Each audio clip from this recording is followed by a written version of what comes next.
Hi folks! If you're continuing from the other video, you will know how much of a flop November was for reading. And in lieu of that, I am going to be super ambitious for my December reading.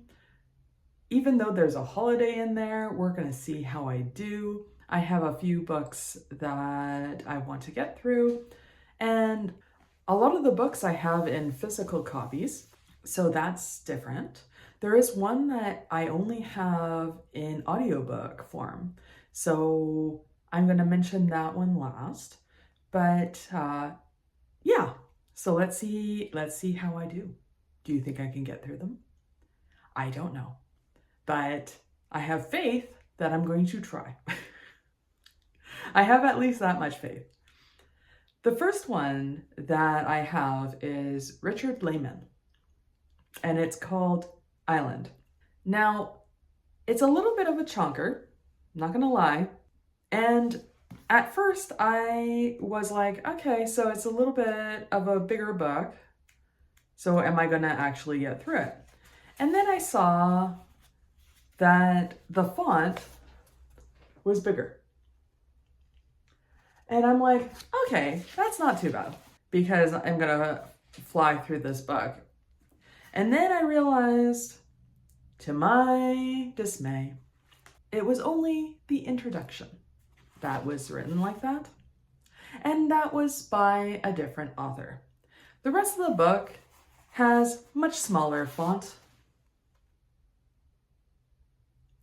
And it's gonna be a little bit harder. Not gonna lie to myself. It's a bigger book with smaller writing. It's not the smallest writing, for sure, but let's see how this goes.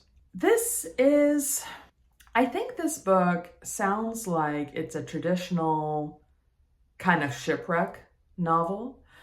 Now, a lot of people talk about Richard Lehman, and they talk about how he writes his characters, especially his female characters, and the sexualization of women within his novels, and the misogyny of his male characters. So I'm interested to see if I agree and if that annoys me more than entertains me within a novel.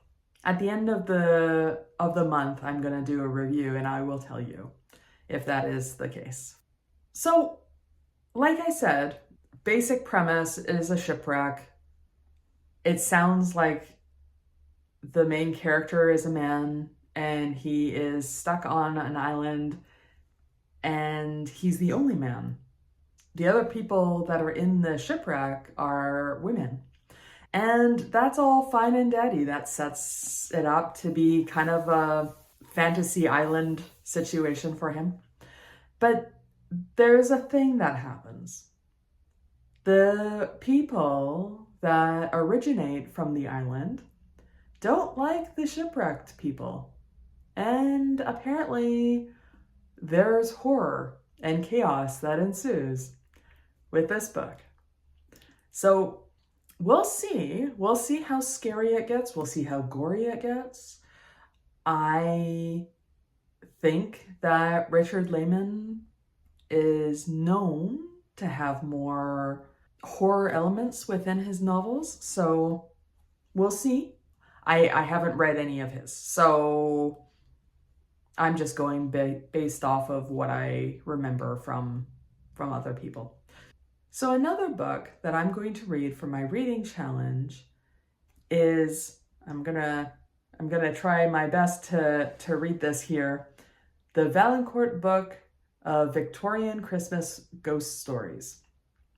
It's edited by Tara Moore, and the authors, of course, are lots of different authors. It's a compilation of short stories, and apparently in the past, in history, newspapers would publish these short stories for families to read at Christmas time, and it was popular to read kind of ghost stories, kind of horror stories within this period of time. Now it's Victorian era, so I'm sure that there's certain elements that aren't in these stories. But it's also interesting to me what might be, what could be within these stories. So I'm interested to read this and see what I end up thinking. So for my book club pick for the month was The Family Game by Catherine Stedman. I've already started reading it. I've already tabbed a little bit of it. I'm not a big tabber, but I've already tabbed a few things because it's kind of a thriller, kind of a, not necessarily whodunit, I don't think, but there's definitely a question element to the book, and there are things that I noticed pretty early on, or very suspicious wording, that I wanted to tab and I wanted to make sure of. Now, this book isn't a book so far that I think needs a glossary or anything, but I have noticed that there's quite a few words that I've had to look up so far.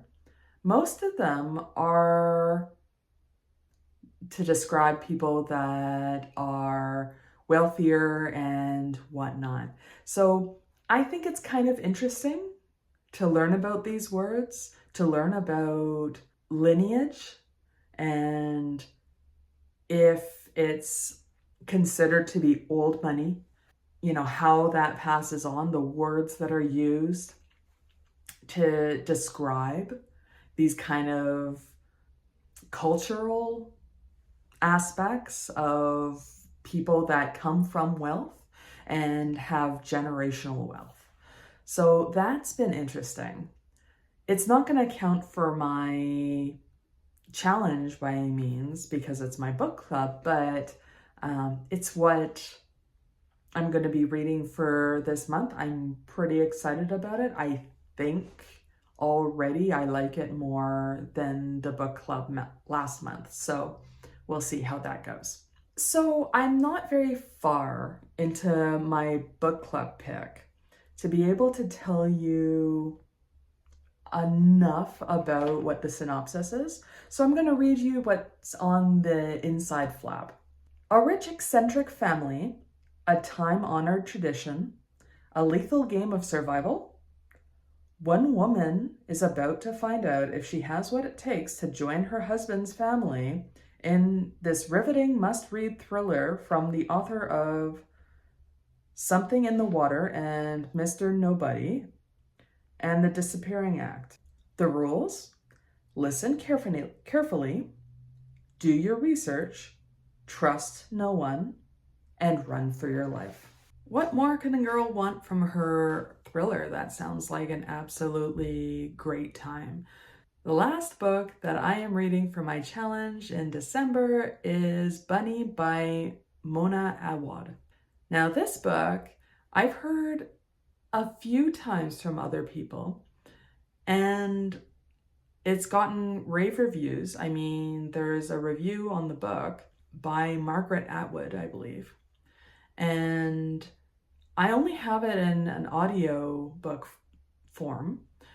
And for most books, they're interchangeable. I don't have a reason to prefer one over the other, except for how I am with physically reading at the time. But if they have really good narrators, I have no problem switching to audiobooks, and I have no problem reading a physical copy. But this is a book that's different. This is a book where I think that there are things that I'm missing in the audio version. And not to say that the narrator is lacking at all. Not to say that they're missing words, but I think that if I was to physically read them, I would digest them and think about them slightly differently. And I would get more out of the experience than with just the audio. And that's kind of unfortunate. I think that there are layers so far in the book that make it, depending on what you conclude, can make it a very different type of book. And that's fascinating to me, but I would like to kind of come across the wording in the physical book to be able to determine more so what that will be. I'm not sure when I'm gonna get the physical copy and be able to do that, but right now I have the audiobook that I've had in my I don't know what you call it, queue or whatever, for a long time. So I am going through it. It is going to count for my challenge. I have 3 hours left on it. So what it seems to be about, and this is going to change, there's a clique within this prestigious place called the Bunnies. Or maybe it's just a group of girls that call each other Bunny. I haven't quite figured this out yet. And they call each other Bunny. They're always happy-go-lucky. And it seems to be kind of cultish to me. And there's the main character kind of looks at them in a disgusting way.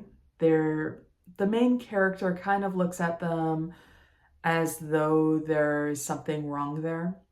But you know, as you read, that it's kind of a jealousy situation. And I don't know what else I can say about this book. I'm going to have to read synopsis. Synopsises? Synopsi? How do I say that? I'm going to have to look that up. I'm going to have to research a little bit and talk more at the end of the month when I'm done with this book to be able to tell you without spoilers what I can tell you for a synopsis.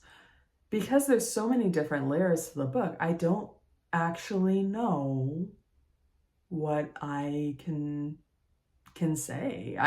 There's a few different ways to interpret what I've listened about already. And I'm sure it's going to continue, and I'm sure it's going to get more convoluted actually in the next little bit. So yeah, stay tuned for that. So those are the books that I'm hoping to get through for Christmas. There's a couple that are Christmas themed, but the rest of them just are wherever. Do you read anything for the holidays? Do you have anything picked out? Let me know in the comments. I'm going to let you know at the end of the month what I think about my reads. Here's hoping that I read more than I did last month and that I have more to talk to you about at the end of the month. In the meantime, I hope that you're doing the best with the situation that you find yourself in today. It's kind of a difficult season for a lot of us, but I hope that you're getting through it the best way that you can. And with that being said, I will talk to you later.